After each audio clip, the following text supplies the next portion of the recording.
रात का अंधेरा शांतिपुर गांव पर छाया हुआ था। गांव में एक भी चिराग नहीं जल रहा था।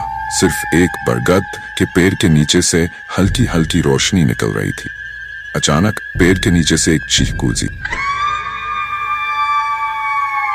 जो इतनी भयानक थी कि उससे पूरी जमीन कांप उठी। उस चीख के साथ ही पेड़ के आसपास एक घनघोर घटा बन गई और उसमें से एक औरत का भूतिया रूप निकलकर सामने आया।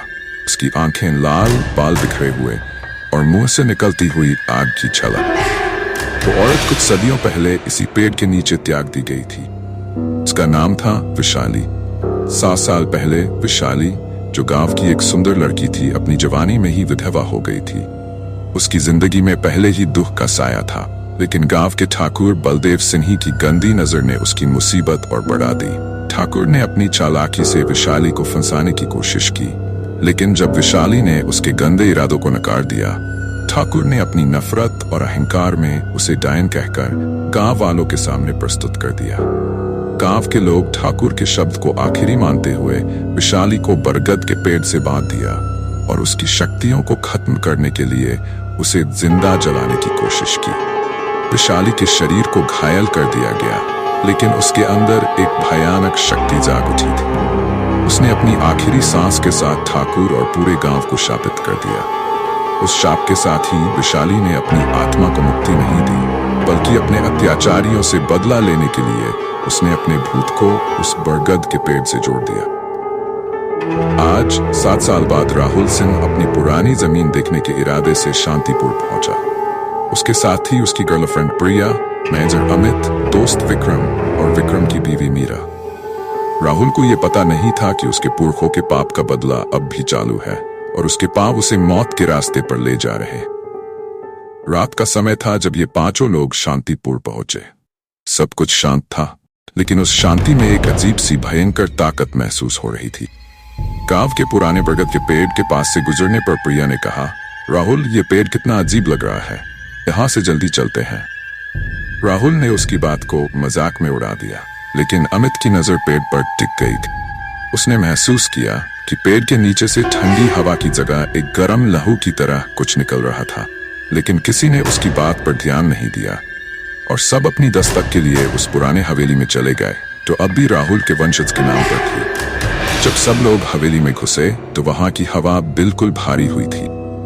अचानक मीरा ने अपने पैरों के नीचे से एक भूतिया आवाज सुनी, जैसे कोई उनके नीचे छलांग मार रहा हो। राहुल ने कहा, सब शांत रहो, ये सिर्फ पुरानी हवेली है, कुछ नहीं होगा। लेकिन रात के वक्त जब सब सो रहे थे, तभी बरगद के पेड़ के पास से एक भयानक चीख सुनाई दी। सब लोग डर के मारे अपने कमरों से बाहर निकले।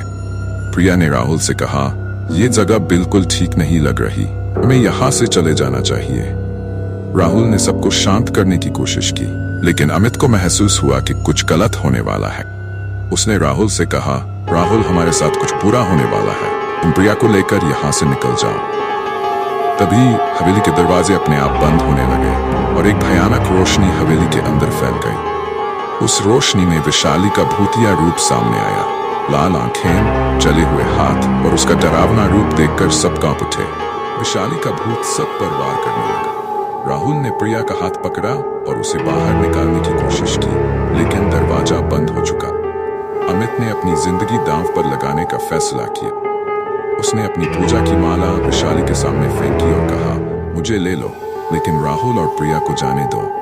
विशाली ने अमित की बलि ले ली और उसकी आत्मा को उसके शरीर से अलग कर दिया। राहुल और प्रिया भागने लगे, लेकिन तभी विशाली ने उन पर वार की। इस वक्त विक्रम अपने दोस्तों की जान बचाने के लिए सामने आया। उसने मीरा को वहां से भगा दिया और राहुल और प्रिया के सामने खड़ा हो गया। विक्रम ने विशाली का ध्यान अपनी तरफ खींचा और अपनी बलि दे दी। उसने अपनी जान दांव पर लगाकर राहुल और प्रिया को वहां से निकलने का मौका दिया। मीरा, तो डर के मारे भाग गई थी, बाहर गांव के पास पहुंच गई और उसने गांव वालों से मदद मांगी। राहुल और प्रिया ने अपने दोस्तों की कुर्बानी की मदद से वहां से भागना शुरू किया। जब वो दोनों गांव के बाहर पहुंच गए तो उन्होंने अपने दोस्तों की याद में आंसू बहाए, लेकिन उनके दिल में विशाली के शाप का डर कभी नहीं गया और राहुल ने वहां प्रतिज्ञा की कि वो विशाली को नहीं छोड़ेगा। विशाली ने तो अपना बदला पूरा कर लिया था। राहुल के पुरखों को मारकर राहुल ने जोर से चीखा, विशाली मैं तुझे मार दूंगा, और जोर से बिजली चमकी। इस कहानी का पार्ट 2 के लिए सब्सक्राइब करें और कमेंट करें।